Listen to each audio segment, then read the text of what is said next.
Hey, Laura Wansick here. Thanks for watching. This is a process video for this 6x12 layout.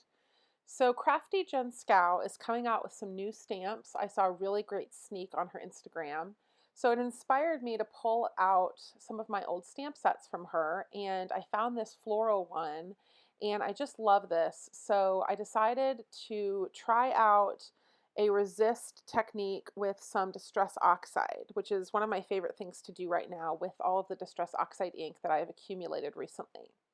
So here I have some 3-inch squares of paper, and I'm just stamping some of the various sentiments on the cards and embossing them with white embossing powder. So some of the elements in this stamp set are bigger, some are smaller. So for the smaller pieces, I just arranged them there on the acrylic block in a way that I liked and stamped with that. Unfortunately, when you do it that way, you can't quite get the images, right close to each other. But part of what's hard about stamping like this is that you can't really see the image once you stamp it. So it's hard to get them placed exactly as you want. I'm also using an anti-static powder bag, which I'm finding is really effective in prepping surfaces for embossing and making the embossed images a lot cleaner than they were before I used it. I've also used dryer sheets and baby powder for the same purpose. I find that the dryer sheet doesn't work quite as well and the baby powder is pretty messy. So I went ahead and spent the like $7 on the anti-static powder bag, and I'm glad that I did that.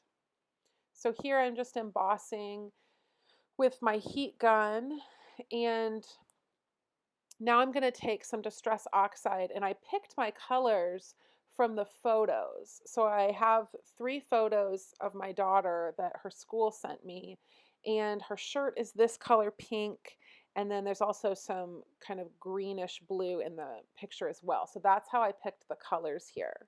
So now I'm taking my Tim Holtz mini ink blending tool, and I'm just applying some of the Distress Oxide ink on my waffle flower mixed media mat. And some of the blending, when you're blending between 2 different colors, I find that it's harder to make it look good. So, but I wanted to experiment because this is a learning process for me because I'm pretty new to this. So, this is how we learn, right? So mixing that pink and that green, I see there's kind of like a brownish type color, which I don't super love. But I'm misting with water here, and part of the great thing about Distress Oxide ink is that it's meant to blend well and work with water. So Distress Oxide ink is different than a lot of other inks because it's a hybrid of pigment and dye ink, so it has properties of both. Something that I noticed is that I grabbed these white pieces of paper from my stash, and so some of them are mixed media paper and some of them are not, and I noticed a huge difference. I think, in fact, only one of these cards ended up being on actual mixed media paper, and it just held up so much better from all of the heat and the water. So I think having mixed media paper really does make a big difference if you're going to have a lot of layers and a lot of weight. So here I just took a Vicky Bouton watercolor brush and put a little bit on an acrylic block and misted it with water, and now I'm just dipping a paintbrush and just adding some splashes of yellow, and as it mixes with some of the pink, it sort of brings out an orangish tone, which I really liked the way that that looked. So now I cut a piece of cardstock, a white cardstock, to 6x12, and I'm arranging the squares with the photos, kind of moving them around until I feel like there's good visual balance. And because the papers had been so affected by all of the media that I put on them, I decided to machine stitch them instead of just roller adhesive because I really want them to stay on the paper, and I also really like the way that adding machine stitching adds a new element of texture. Here I'm just taking some elements from the stamp set and just adding them in black, some hearts, some little like circles that almost look like little bubbles. I was just kind of playing around with them. And when I stamped on top of the embossing, on that third card there, you'll see the embossing resists the ink.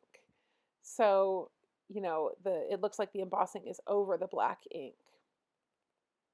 So here I'm arranging the pictures, and then there's a really fun sentiment that says "You grow, girl," and then I just do some handwritten journaling underneath and a roller date stamp underneath. For that leaf there, I stamped part of the stamp in one color and part of it in the other color, and that kind of gave a cool two-tone leaf look, which I really liked. So definitely check out Crafty Jen Schow's new stamp release. Schow is Schow, Crafty Jen Schow. Thanks for watching.